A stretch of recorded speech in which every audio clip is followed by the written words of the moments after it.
What are we gonna say?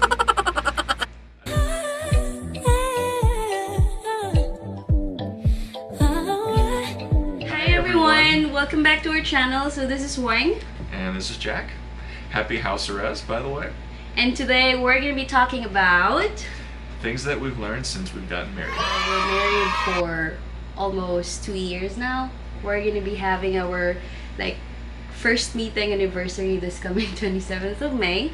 And Hubby and I listed some lists that we think was very important and is very important for couples as you know, as you go through married life. So we have prepared like 10 in the list. I'll start with my favorite thing. I'm more of like the positive side, so I thought him about kill the ants. I'm not gonna claim it as mine because I just heard it on one of the video I was like watching, and then he mentioned about kill the ants. So it's not the ant, it's basically automatic negative thoughts.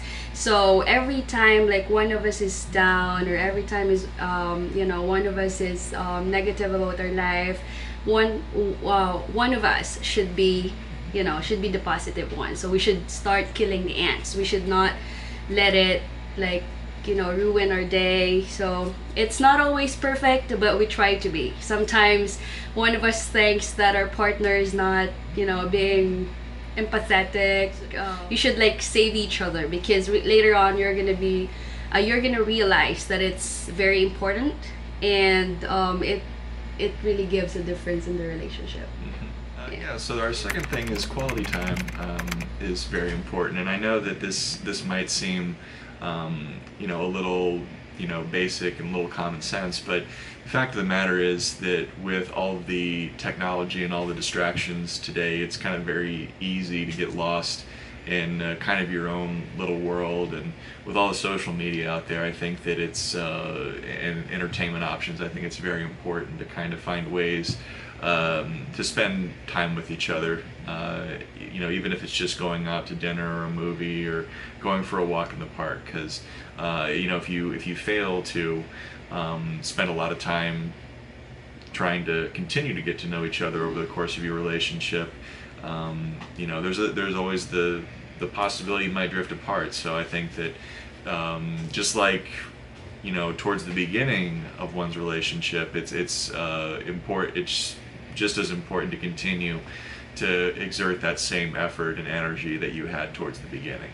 Yeah, and the third one is, girls, this is for us. Marriage and respect over pride. So I'm not saying that this is just for girls, but most of the girls kind of like experience it. Like, we're very, you know, our pride is always on the top. So when you get married, you should change for you to be able to make it work. So when I was single, or when I was like just having boyfriend girlfriend relationship, I was just so you know, my pride is just up there, and I will never say sorry, even though it's my fault, because I just feel like, you know, the guy should say sorry all the time.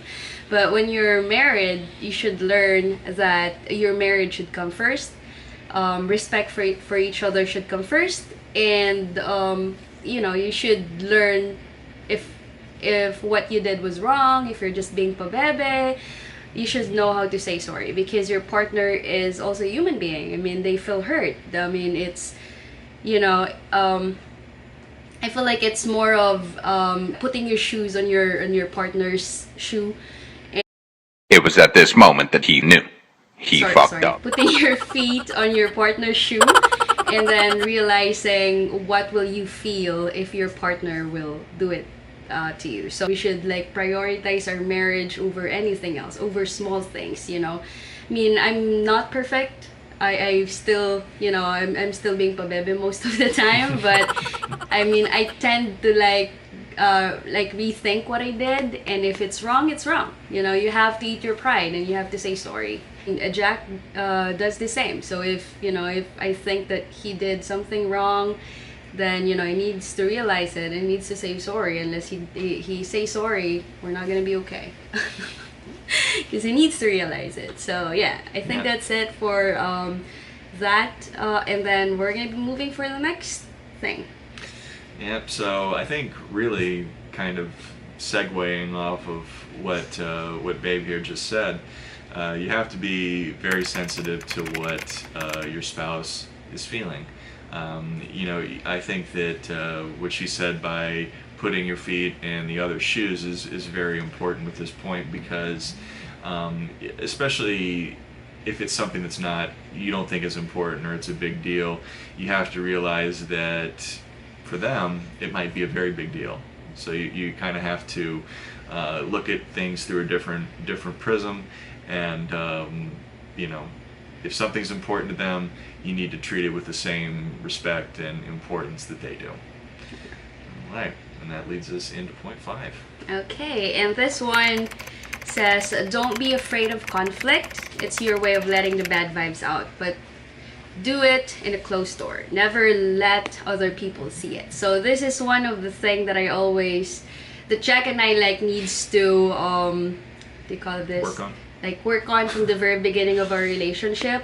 Because when I'm mad, I keep quiet, and when Jack is mad, he talks it out. So, so we're very different. So because my thing is never ever make a speech or say anything if you're mad, or else you're gonna make the worst speech of your life, or you might hurt your partner.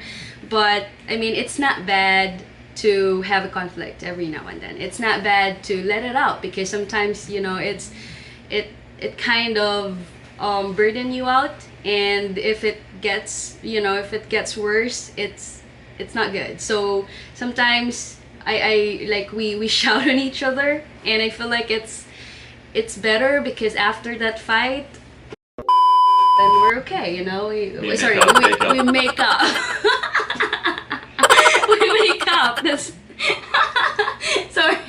So we make up, and then everything's okay. So at least you let that bad vibes out. But like I said, do it in a closed door. Don't let other people see it. So every time Jack is mad, if I'm mad, I don't talk outside, and I just wait until we're home, and we're in closed door, and then we shout at each other. And I don't care, at least we're inside.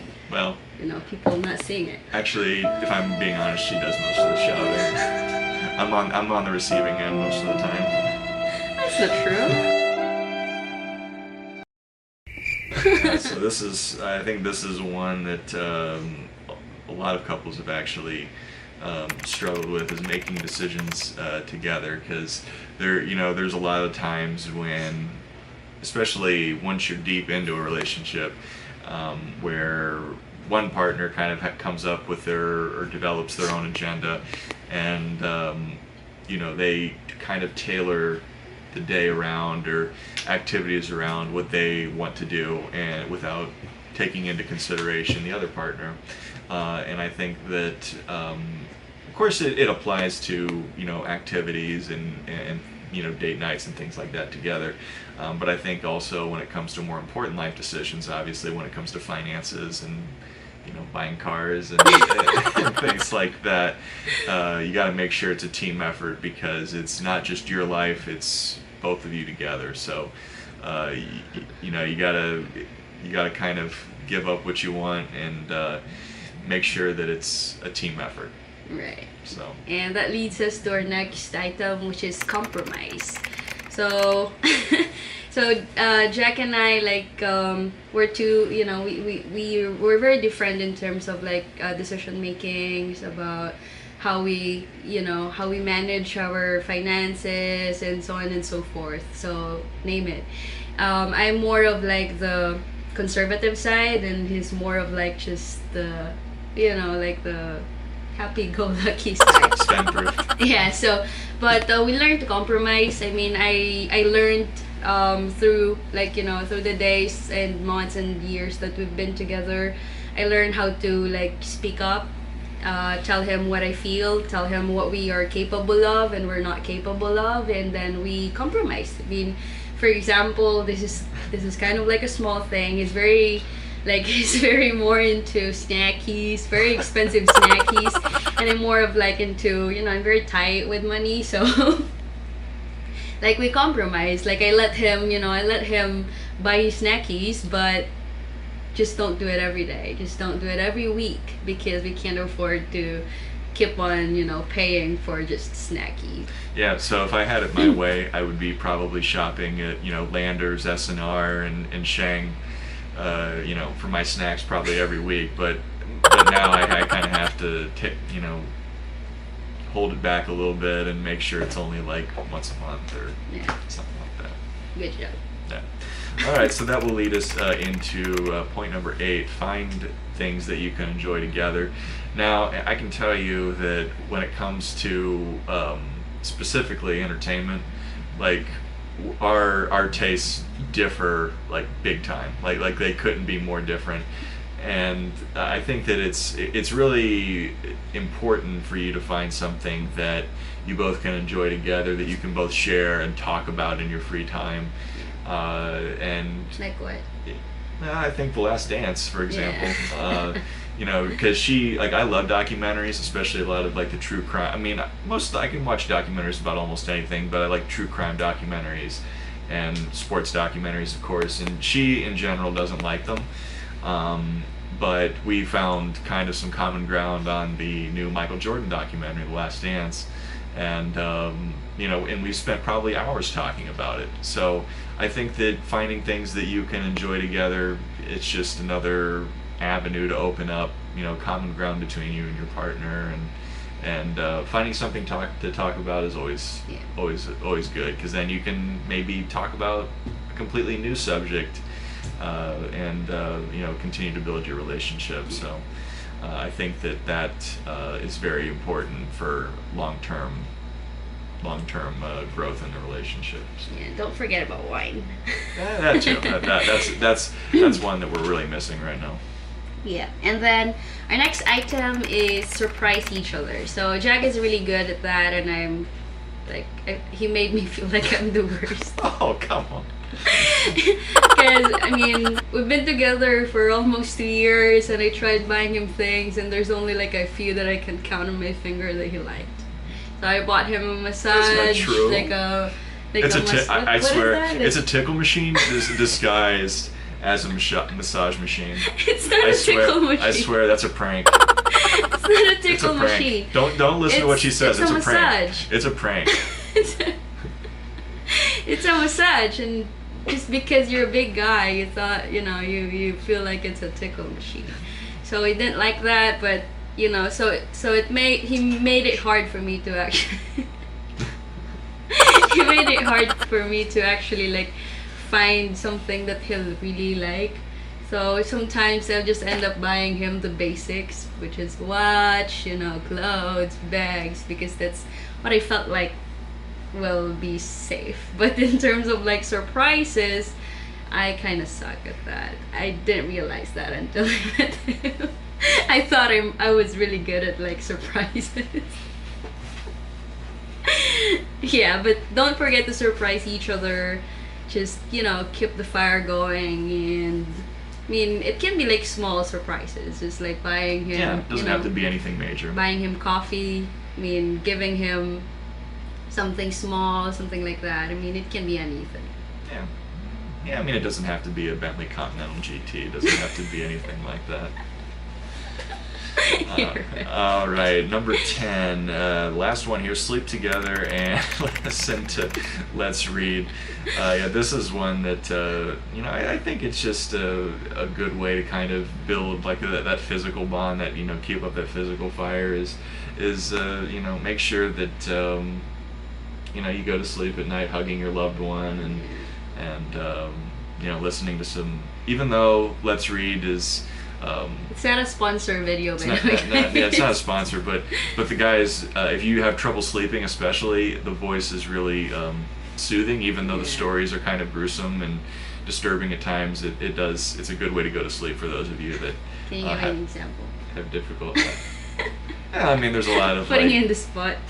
Yeah, I'd say like some of the camping stories out there. There's some really like grisly camping stories where there's like attempted like murders and kidnappings, but just because of the narrator's voice. Sleep together. Just Babe and I, like, we have different schedules. So I work on the mid shift and he works on the night shift, but we still we find a way to still like cuddle or sleep together. And this is my bed, so without this I can't sleep.